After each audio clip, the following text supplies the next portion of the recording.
Hey everyone, Cameroni here with a day one update. Even though it's only, 12 hours or so into League Start, I thought I'd get this out there since I'll be going to bed soon.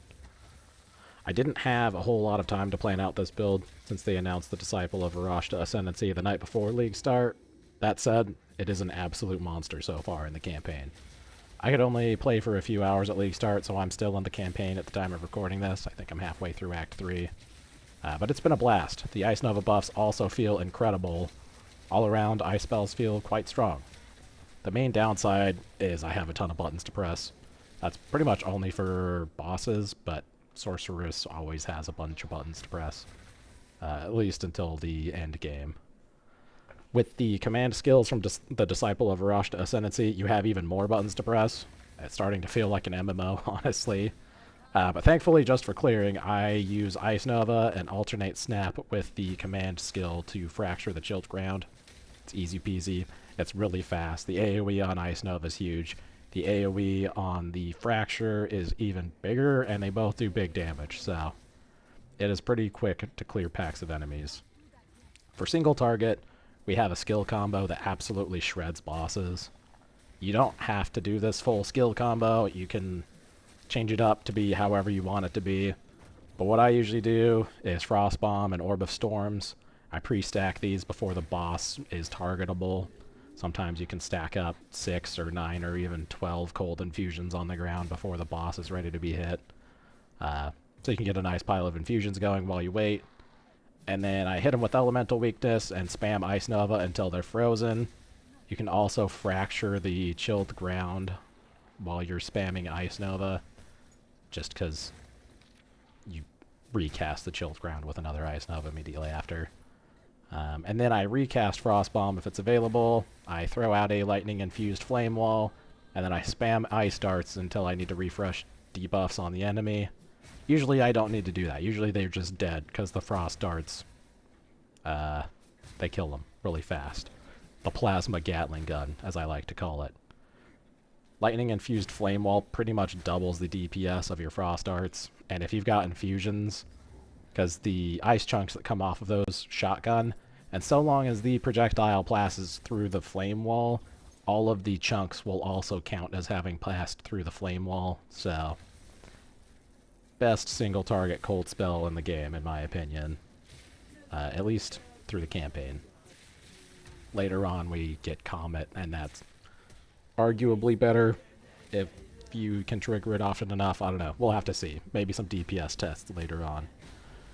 Since this is just an update video, I'm going to throw in some quick tips for the campaign. Call it a day.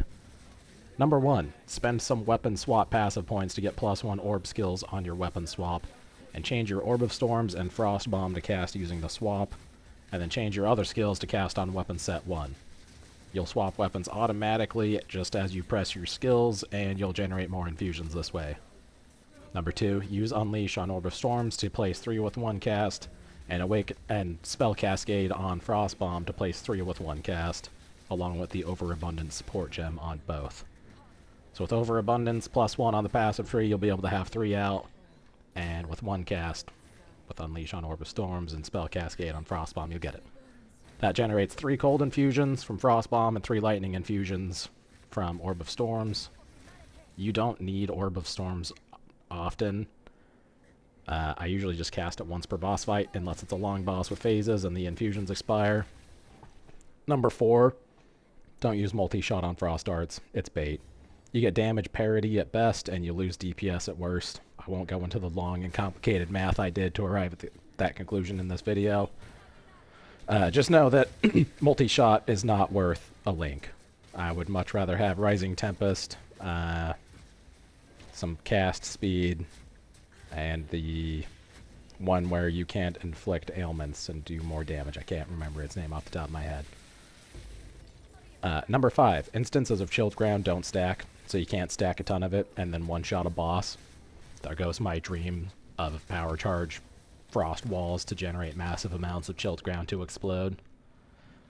Number 6, get a +7 Whispering Ice Staff as soon as you can, unless it's really expensive. I haven't checked the prices yet, but that's my plan. The exposure that you get from it's awesome. The +7 to cold spells is awesome. And if it's cheap like I'm hoping it will be, then it'll be the best staff that you can get for quite some time. You can eventually get it to plus 10 if you get to, what are they called now? Augment sockets? Augment something. And then corrupt it for a third. And then you can get plus 2 from a focus as well, because the Ascendancy lets us cheat and use a focus with a staff. So it'll be plus 12 to our cold spells, which is crazy. We'll see what that looks like in the end game. That's all I've got for now for tips. Like I said, I'm still partway through the campaign, so if you want to follow my build, I'll put my POB in here, and I will have another update out tomorrow. You can also look at Twitch. My VOD is on there, and I'll be streaming for a large part of Leaguestart, but I have family in town this weekend for a Christmas party, so it'll be hit or miss. Anyway, if you have any questions or comments or suggestions or criticism, as always, feel free to leave them in the comments below or pop into my Twitch chat, and I'll catch you next time.